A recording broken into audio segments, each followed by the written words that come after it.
नमो नमः। पिछली वीडियो में हमने शारदा संस्कृतम भाग 7 का 8वां पाठ प्रदूषणम पढ़ा था। आज उसका अभ्यास कार्य करेंगे। अभ्यास कार्याणि। तो पहला प्रश्न है एक पदेन उत्तरत। आपको पता ही है एक पदेन उत्तरत का क्या अर्थ है। एक पद से उत्तर दो। तो एक ही शब्द में आपने उत्तर देना है। तो उसमें क है मानव जीवनम केन कारणेन कष्टकरम भवति। मानव जीवन किस कारण से कष्टकारी होता है। प्रदूषण के कारण से, तो लिखेंगे प्रदूषण कारणेन।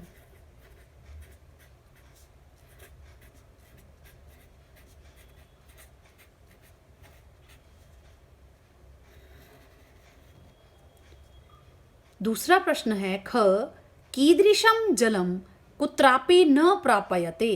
कैसा जल कहीं भी प्राप्त नहीं होता है। निर्मलम, निर्मल जल।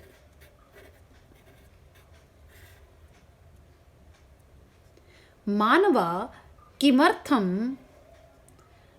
वृक्षाणां कर्तनं कुर्वन्ति। मनुष्य किस लिए वृक्षों को काटते हैं। औद्योगिक विकास के लिए। तो लिखेंगे औद्योगिक विकासाय। चतुर्थी विभक्ति है के लिए अर्थ में। आधुनिकम युगम कीदृशम युगम अस्ति। आधुनिक युग कैसा युग है।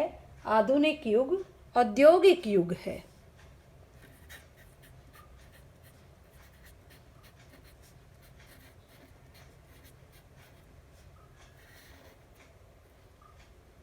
औद्योगिक विकासः कस्य प्रमुखं कारणं भवति। औद्योगिक विकास किसका प्रमुख कारण होता है। औद्योगिक विकास की वजह से ही वायु प्रदूषण होता है। इसलिए वायु प्रदूषणम, वायु प्रदूषणस्य, क्योंकि कस्य है ना, तो वायु प्रदूषणस्य।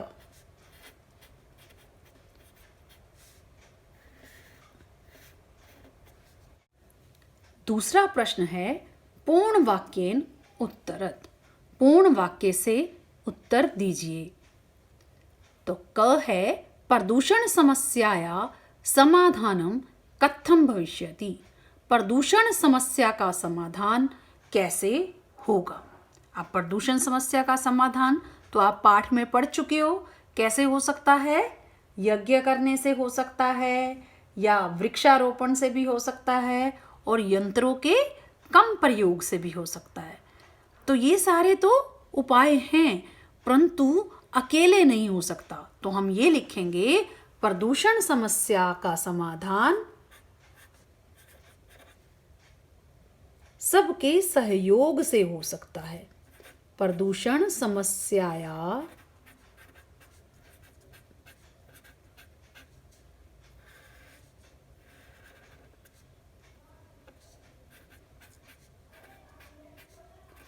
समाधानम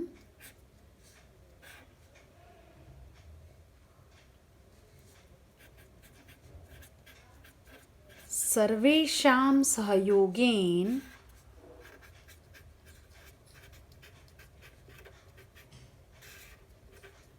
भविष्यति।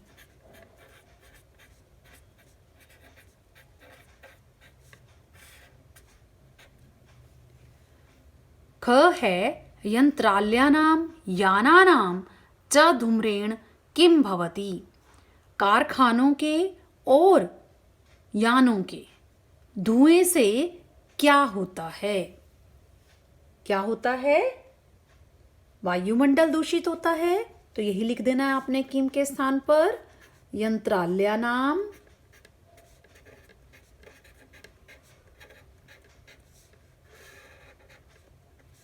यानानां च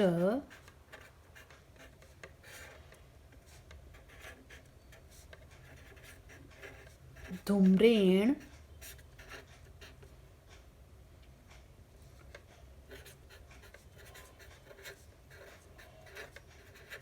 वायुमण्डलं दूषितं भवति।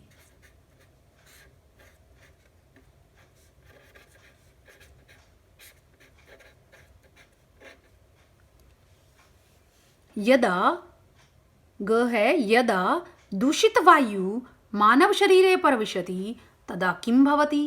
जब दूषित वायु मानव के शरीर में प्रवेश करती है तब क्या होता है।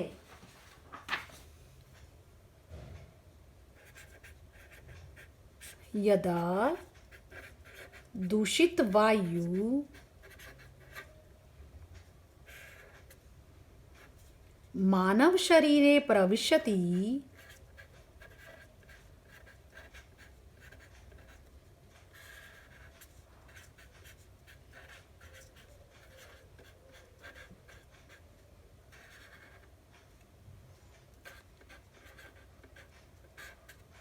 तदा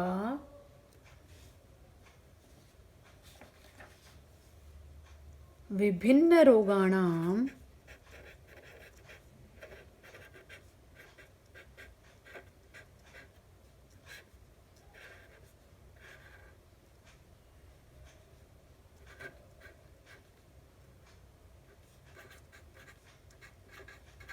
कारणं भवति। जब दूषित वायु मानव के शरीर में प्रवेश करती है तब विभिन्न रोगों का कारण बनती है। प्रदूषणस्य प्रमुख प्रकारा के सन्ति। प्रदूषण के प्रमुख प्रकार कौन से हैं। प्रदूषण के प्रमुख प्रकार कौन कौन से हैं। जल प्रदूषण है, वायु प्रदूषण है और ध्वनि प्रदूषण है। तो क्या लिखेंगे। जल प्रदूषणम,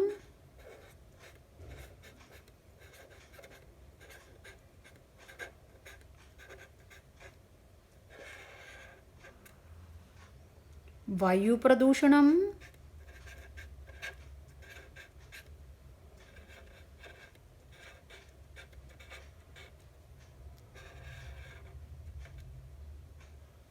ध्वनि प्रदूषणम,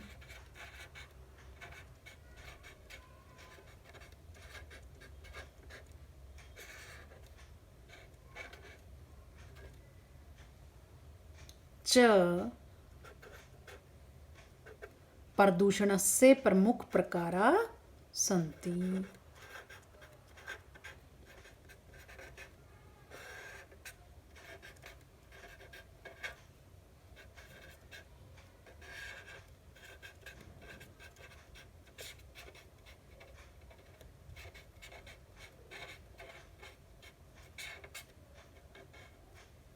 जल प्रदूषण, वायु प्रदूषण, ध्वनि प्रदूषण प्रदूषण के प्रमुख प्रकार हैं।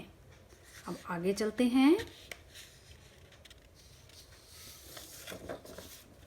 स्थूल पदानि आधृत्य प्रश्न निर्माणम कुरुत। अब प्रश्न निर्माण करना है स्थूल पदों को आधारित करके। तो इसमें है क में प्रदूषण कारणात् स्थूल पद। प्रदूषण के कारण से स्वच्छ वायु प्राप्त नहीं होती। तो प्रदूषण कारणात् की जगह क्या लिखोगे। कस्मात् कारणात्।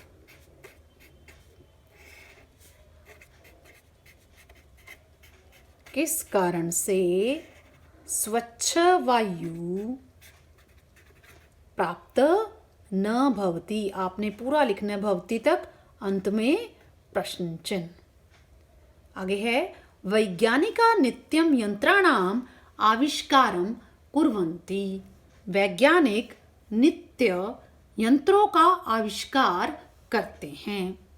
तो वैज्ञानिक का स्थूल पद है, इसके स्थान पर आ जाएगा के, क्योंकि ये क्या है पुल्लिंग प्रथमा बहुवचन। तो कै कहू के, क्योंकि पुल्लिंग में प्रथमा होता है किम। किम शब्द रूप में पुल्लिंग में कै कहू के पुल्लिंग शब्द का होता है। तो के नित्यम यंत्राणाम आविष्कारम कुर्वन्ति, आपने पूरा लिखना है, अंत में प्रश्न चिन्ह। जना हृदय रोगेण दुखिता भवन्ति, अब यहाँ पर स्थूल पद है हृदय रोगेण, तो ये तृतीया है, तो तृतीया में क्या आ जाएगा, केन। जना केन दुखिता भवन्ति,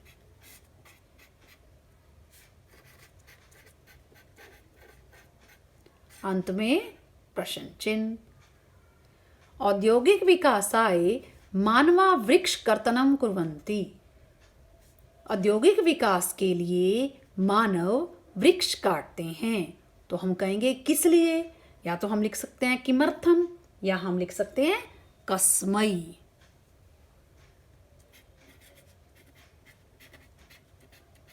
कस्मै मानवा वृक्षकर्तनम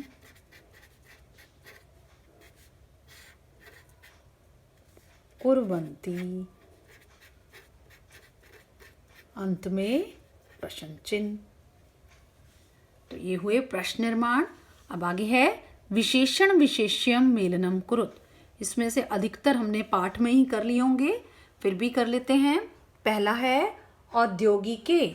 औद्योगिके, देखिए सप्तमी एक वचन है, और पता ही आपको विशेषण और विशेष्य में एक जैसी विभक्ति और वचन होंगे, यानी विभक्ति वचन लिंग समान होगा। तो काले, औद्योगिक काल में, काले में भी क्या है, सप्तमी एक वचन है। निर्मलम,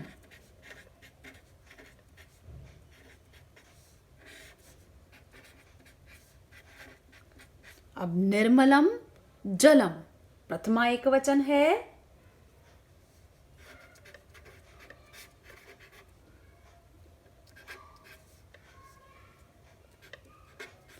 ग है अनेके, अनेके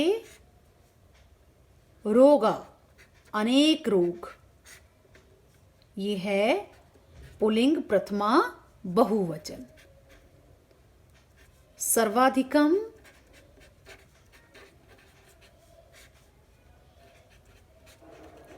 सबसे अधिक, कष्टकारकम,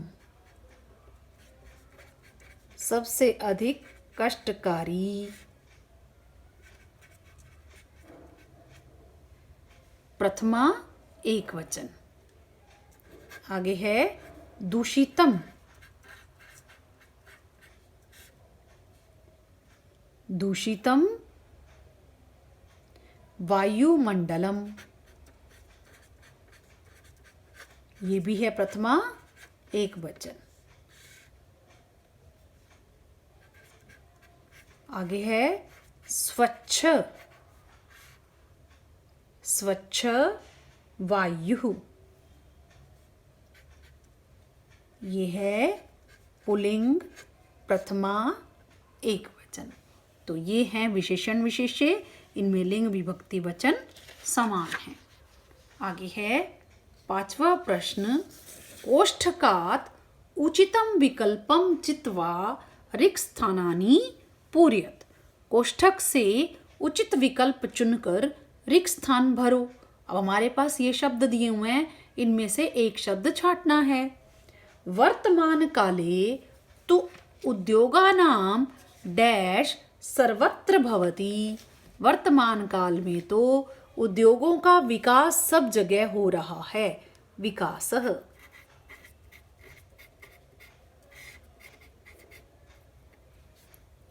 धूम्रेण डैश वायुमंडलम दूषितम भवति।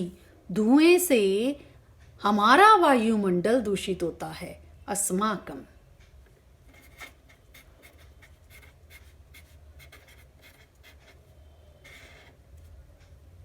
दूषित वायुमंडलेन अनेके रोगा उत्पन्ना भवन्ति। दूषित वायुमंडल से अनेक रोग उत्पन्न होते हैं, क्योंकि रोगा क्या है यहाँ पर, बहुवचन, तो भवन्ति भी बहुवचन आएगा। सर्वेषां सहयोगेन, सबके सहयोग से प्रदूषण समस्या का समाधान होगा। असहयोग से तो नहीं हो सकता ना, सहयोग से हो सकता है। अभी हमने प्रश्न भी किया है ये। वैज्ञानिका नित्यं यंत्राणाम आविष्कारम कुर्वन्ति। वैज्ञानिक हर रोज यंत्रों का आविष्कार करते हैं। अगला प्रश्न है, छठा प्रश्न। अधोलिखित वाक्यानि शुद्धम अस्ति अशुद्धम वा इति समक्षे लिखत। नीचे लिखे गए वाक्य शुद्ध हैं या अशुद्ध, ऐसा सामने लिखो। अब ऐसा लिखना है हमने। सबसे पहला है प्रदूषणम हानिकारकम न अस्ति। प्रदूषण हानिकारक नहीं है, जबकि हानिकारक है तो हम क्या लिखेंगे? अशुद्धम।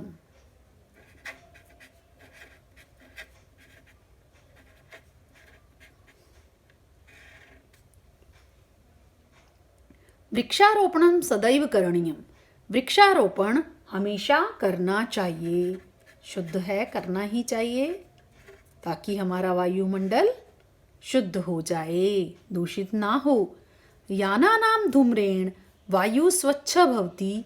यानों के धुएं से वायु स्वच्छ होती है। गलत है, अशुद्ध है, जबकि वायु दूषित हो जाती है। निर्मलम जलम सर्वत्र प्राप्यते। निर्मल जल सब जगह प्राप्त होता है, जबकि सब जगह प्राप्त नहीं होता। कुत्रापि न, कहीं भी प्राप्त नहीं होता, तो शुद्ध होता। ये कह रहे सब जगह प्राप्त होता है, इसलिए अशुद्धम। यानानाम अत्यधिक प्रयोग न करणीय। यानों के अत्यधिक प्रयोग को नहीं करना चाहिए, ये ठीक है, शुद्धम। आपको अशुद्ध वाक्य पता होने चाहिए कि ये अशुद्ध क्यों है। अगर यहाँ पर न नहीं होता, प्रदूषण हानिकारक है, तो शुद्ध होता। इसी तरह से यानों के धुएं से वायु स्वच्छ की जगह अगर प्रदूषित होती तो चल जाता, तो शुद्ध होता। और इसी तरह से इसमें किमपि ना होता सर्वत्र की जगह, तो ये हो जाता।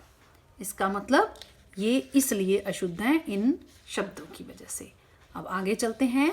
सातवां प्रश्न है उचित मेलनम कुरुत। अब इसमें क्या है ये देखते हैं। सबसे पहले है निर्मलम। निर्मलम का मतलब होता है, अब पहले हम यहाँ पर देख लेते हैं सारा क्या मतलब है इनके, फिर उसके हिसाब से करेंगे। अब देखो, निर्मलम माने होता है स्वच्छ, समलम माने होता है गंदगी। तो इसका मतलब ये विपरीत है। तो क है निर्मलम,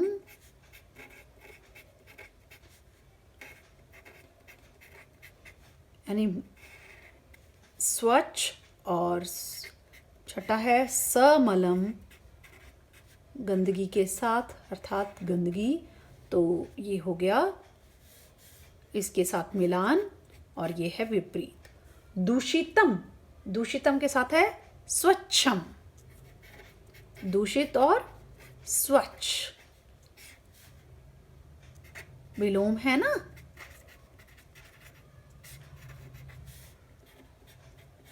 अनित्यम, नित्यम, जो नित्य न हो वो है अनित्य, और जो नित्य हो जाए वो है नित्यम। अस्माकं, हमारा।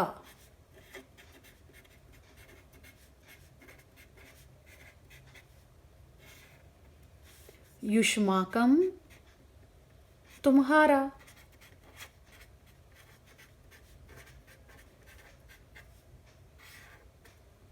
अकर्तव्यम,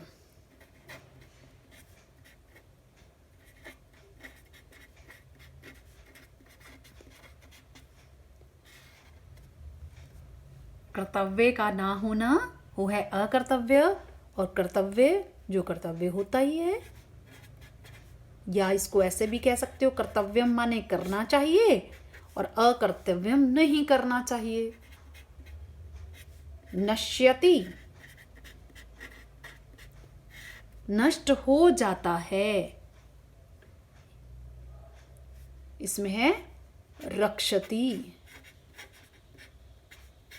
बचाता है अथवा रक्षा करता है।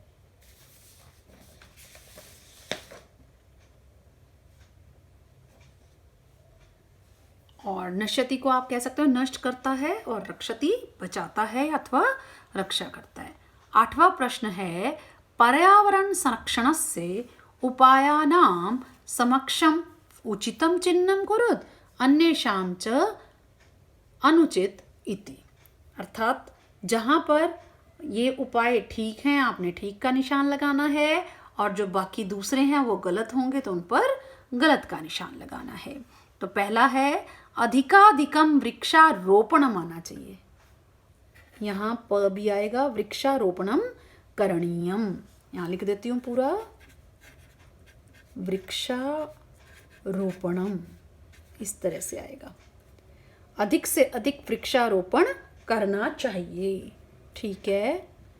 वाहनानां प्रयोग अधिक करणीय, वाहनों का प्रयोग अधिक से अधिक करना चाहिए। बिल्कुल गलत, क्योंकि उससे तो धुआं अधिक होगा, इसलिए नहीं करना चाहिए, कम से कम करना चाहिए, न्यून करणीय।